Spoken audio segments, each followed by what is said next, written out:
Is it worth it to get a reMarkable Paper Pro instead of an iPad? And are the complaints about the reMarkable Pro actually that bad, or is it just exaggerated? And how does the reMarkable compare to other devices on the market, such as the Supernote Nomad? In this video, I'm gonna share my first impressions of the reMarkable Paper Pro. I'm not someone who has owned e-ink tablets for very long.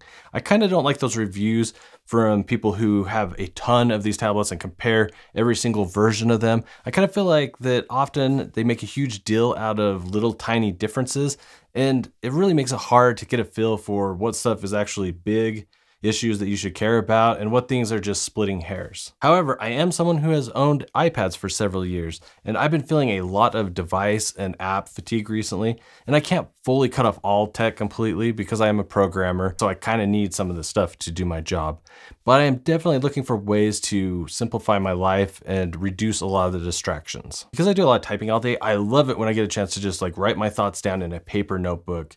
But I don't have time to actually go back and search through all the different notebooks that I have.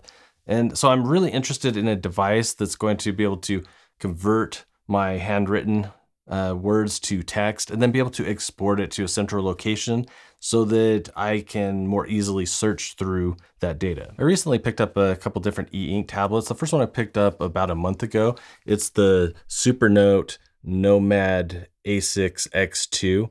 And it's a smaller one that I got to be portable so that I can just take it with me on the go, have something that, I can take notes on, but that also act as a ebook reader for me. And I wanted to also try a little bit bigger one for more productivity to have next to my desk or when I want to look at something bigger like PDFs. And so I recently picked up the reMarkable new Paper Pro, and I'll be comparing these to my 11-inch 3rd gen iPad Pro that I've had for quite a while. So as part of simplifying my life, one of the questions that I've asked is it easy to use?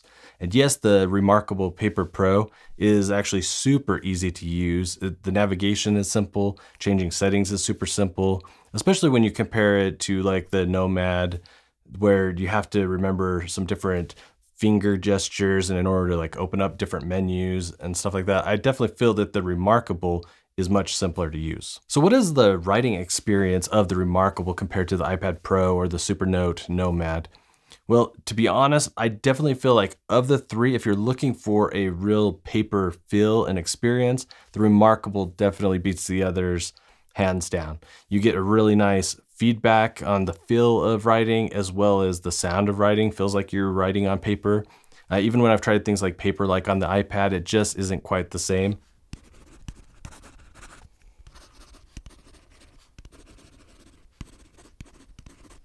The Nomad is definitely going to be quieter. It uses a ceramic nib, which is actually convenient for if I'm taking it with me and I'm around a lot of other people and I don't want to be super distracting, then I can use that one. It might be a little bit more distracting using the reMarkable around a lot of other people because you definitely do get the noise off of it.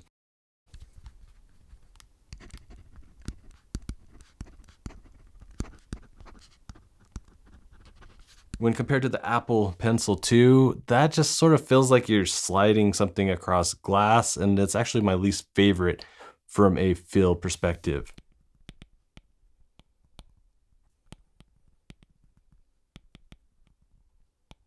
Now the paper-like screen protectors do help that a little bit, but I still much prefer the Nomad and reMarkable for writing. As far as ergonomics go, the Apple Pencil and the reMarkable are quite similar. However, the reMarkable has this more grippier rubber texture that I'm not totally sold on because it just feels a little bit off to me. Gives a little bit of kind of a rougher, coarser feel. I actually prefer the smoothness of the Apple Pencil. Another difference is that I chose the upgrade on the reMarkable pencil to get the one that has the eraser, and truthfully, I'm a bit disappointed with that.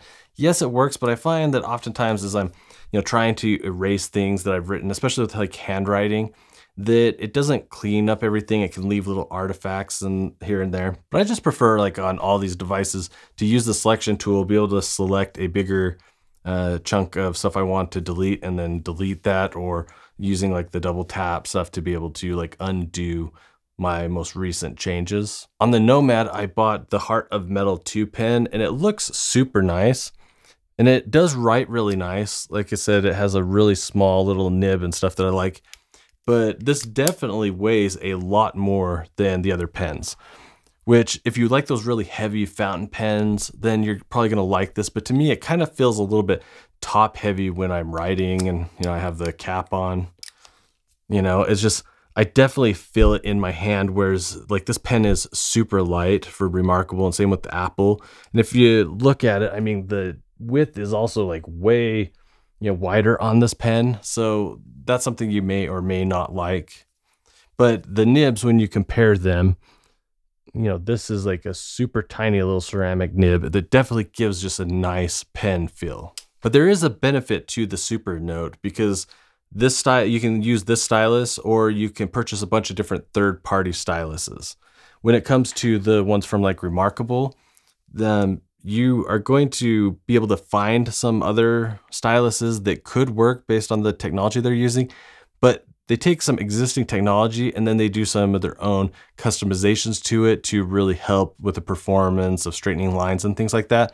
And so the other styluses actually just don't work well, so you're better off sticking to one from reMarkable. So now let's take a look at these three devices and compare them as far as how they look, like the colors, the lines, like the handwriting. Now, if you are wanting really nice colors and really sharp, you know, being able to draw really sharp lines and have things just look, you know, superb, then hands down, the iPad is going to win in that department. With the e-ink devices, there is always going to be a flicker when the screen tries to refresh. And when you have a color e-ink screen, it ends up having to do multiple passes as part of the rendering. And so you get this like, you know, flicker and like several layers of flickering that happens. If you're sticking to like monotone with like black and white, it's a lot faster and not as noticeable. And then also the colors on the reMarkable are going to be much more muted. They're very like faint and stuff. It can sometimes be a little bit hard to differentiate some of the colors, like, you know, the greens and yellows and stuff like that. They're fairly close. And so you aren't going to get that bright, sharp pop that you would from an iPad. So I just accepted that fact going in. When I bought these, I knew that there's going to be some of that flicker. And so while it is there, I'll mostly be using it in monotone. It's not going to be like horrible for me. And I'm just accepting that it's not going to be the experience that the iPad has. Now, because I'm going to mostly be using like monotone, I was a little bit concerned about reports that on the reMarkable, that the color of the black is actually a dark, dark blue, and that bugs a lot of people. And so I was kind of concerned because I really have a preference for the black. And when I got the reMarkable, yes, it is a dark blue, but it actually isn't as bad as I thought it would be. Now, when you see some of the pictures online of the reMarkable Paper Pro, and it looks like all white, you just got to know that it actually is not white. This is gray on the border, and this screen is also gray. I can compare it to, you can compare that to the Nomad, which actually has a white bezel around it and is a little bit wider screen. And in part, that's because of, you know, how they're having to do things with the color. I personally prefer the lighter look of the Nomad, but the reMarkable doesn't really bother me that much. I still think it looks like a nice device. I really like writing my handwritten notes on either lined documents or like the dotted notepads. And I'd say the lines themselves on the Nomad and on the reMarkable are very similar as far as like clarity and being subtle. That is fine. But I like to go with smaller lines, and I can get the perfect size lines on the reMarkable. But when I use like the smallest line settings on the Nomad, they're about maybe like 1 millimeter or 2 millimeters too large of spacing. When it comes to the handwriting on these devices, the iPad is going to have like very clear lines, very crisp, very colorful. As far as like the e-ink devices go, I personally prefer the lines that come out on the Supernote Nomad better than on the reMarkable for like most of the different like pen options and writing options. I just kind of feel like that on the reMarkable, when I tried the different pencil options, they came out like splotchy and sometimes it's like skipping a lot, and it just didn't actually look that great. And I'm not really looking at this from like a drawing perspective, but note taking perspective. So I found that I liked the liner a little bit better on the reMarkable than pencils, and then also like more like the fountain pen style writing. did a lot better, but I definitely feel just like straight up, I like the Nomad better for the output of the lines. Now on the reMarkable, something that I also noticed was that like when you have the highlighter, which is really cool. I mean, you do get like the colors that, could be helpful for some people, but I noticed that there's like some weirdness there that when you are going through, and if you use the back of the pen and you're, going to be erasing with the back of it, like if I go diagonal across one of the highlights, when it re-renders, it actually like cuts it and does the erasing like perpendicular. It doesn't follow the actual line stroke that I used with erasing, which I thought was kind of interesting. Another thing that I really like about the iPad and on the reMarkable is that when you're drawing a line and it sometimes is crooked, if you're drawing and you pause at the end of your motion and hold it there for a second or so, then it will actually like straighten out your line for you, which I find is super helpful.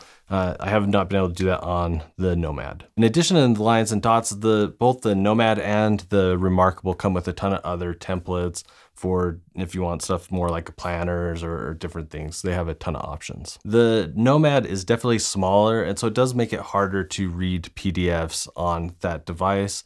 When compared to the reMarkable, you have a larger size, which is like really great. Another really cool feature that I like about the reMarkable is that they also have like a Chrome extension. So if you have in your browser opened up like a PDF that you want to read, you can hit that extension button and it will actually take it, send it to your reMarkable so that you could read it on the device. It's super easy. With ebooks, I definitely feel like the reMarkable, I mean, you can read on it, but it's huge. And when I'm reading ebooks, I just like to have them a little bit smaller size, closer to the books. And I definitely feel like the Nomad wins. So for me, when I want to read ebooks and take notes on ebooks, it's definitely going to be the Nomad. And it's easier to carry around. I could just like have it with me. Now, one of the nice things about these e-ink devices is that with the e-ink, it's super easy to read. You don't have like tons of that like, brightness that you get on like the iPad, that is just hitting your eyeballs. And then because it's like a glossy finish, you can easily catch a lot of reflections on the iPad. Whereas on these e-ink devices, it's just like more matte color and stuff. It's definitely easy to read, easier on the eyes. You don't have like that brightness. All three options have ways to convert your handwritten notes into text. On the iPad, there's a variety of different apps that will do that for you. But a downside of that is like when I want to like kind of aggregate all of my notes and stuff, then sometimes those apps actually require integrations with other apps and additional subscriptions and a bunch of other things. On the Nomad, you basically export a document and as text, and it will go through your document and it will output that text. Whereas like on the reMarkable, there's a button you can hit, to convert it to text, and like right on the screen you're on and stuff, it will take your handwriting and it will output the text. All three are fairly easy when it comes to trying to share stuff and send things to other people. But with the iPad, if you are in certain apps, they may or may not be like as friendly, but the export options, the, sharing documents are fine. Like it's sixes to me on both the Nomad and on the reMarkable. Now, if you're looking to be doing a lot of like text processing on these devices, then the iPad is definitely going to win as far as being able to use, like Apple's Pages or using like Google Docs or things like that. When it comes to the Nomad and the reMarkable, it's going to be basic text. You aren't going to have a lot of power in formatting. That's not really what they're designed to do. For me, if I need to do that, I'm just going to like export them and then dump it into like Google Docs or something like that. And then I can do the formatting. Now, a lot of people worry about like having to pay extra for like subscriptions. And on the reMarkable, you definitely do have an option for subscriptions to help with backing stuff up and to get the most out of it, as they say, and to have like some convenience stuff happening. So for me, I mean, it's a fairly cheap like subscription in my opinion. So I'm actually going with the subscription option. But a nice thing about the Supernote Nomad is there is no subscription. You just get all of the functionality like out the gate. With the iPad, that's really going to depend on the apps that you choose to use and the process of like sending them to your other tools and stuff, or to like Notion and other places. There's tools that aggregate all that together, and some of those have subscription fees. But if you just want to straight up like no subscriptions of the three, the Nomad is the way to go. Weight-wise, the Nomad is obviously going to be like the lightest of the bunch.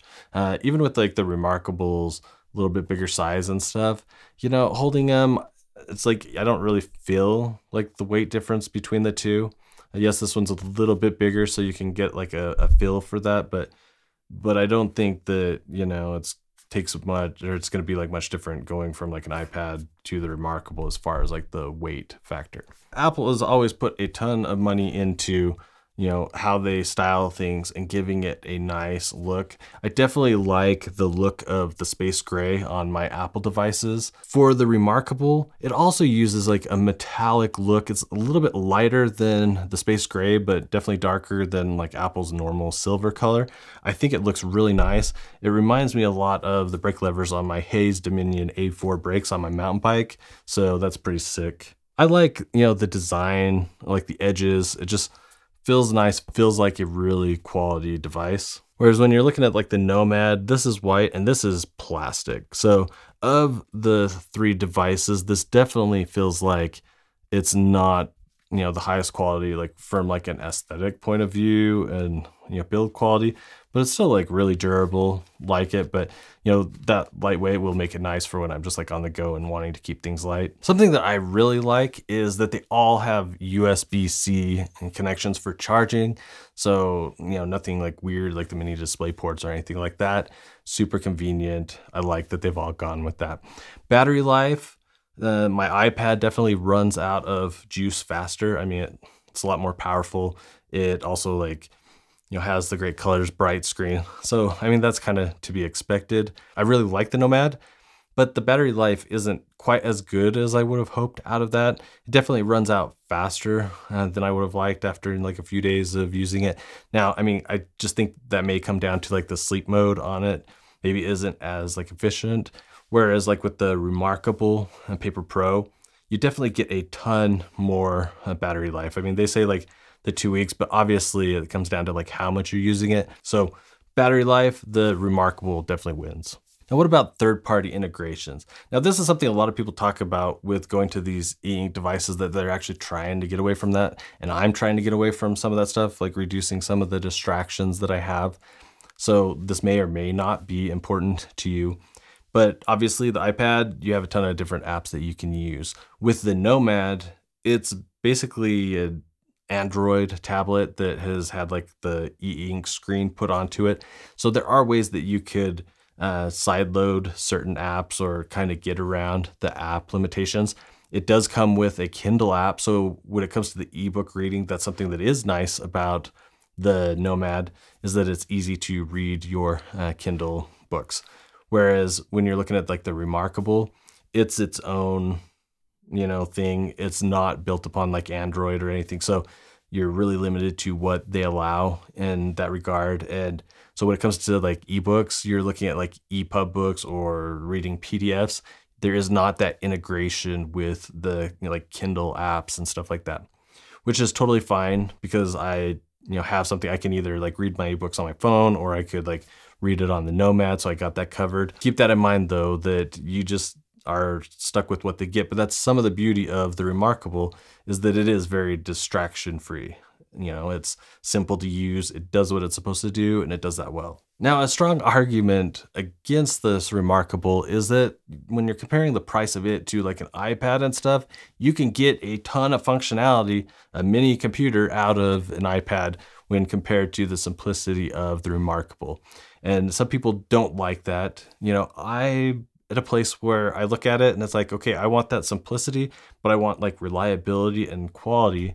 So I'm willing to pay for that. Whereas, and I understand what the iPad will do, and I'm not buying it as a replacement, you know, to all the functionality of an iPad. I'm buying it so that I can use it and not worry about a lot of that like other functionality. And yes, there are some other cheaper options out there, but I really feel like the reMarkable is going to be a good fit for my needs. I'm actually really liking it. Like I said, I definitely like that, you know, the writing is a great experience and I'm not bothered by the blue like I thought I would be. Overall, I'm super impressed. But if you're like not caring about going more distraction free and you want something that can do more stuff, that you can watch like streaming videos and have a ton of other apps, then definitely like don't get like the reMarkable. Go for like an iPad or an Android tablet. Based on my initial impressions, I'm gonna keep both the Nomad and the reMarkable because I think they're gonna work together to provide me everything that I need. And I would totally sell the iPad, except for as a software engineer, it comes in useful when I need to actually test applications that are being built on a device. So unfortunately, I'm probably not gonna be able to get rid of that just yet. So for more goodness, you should definitely watch this video up here next. Thanks for watching, and I'll see you in the next one. Lates.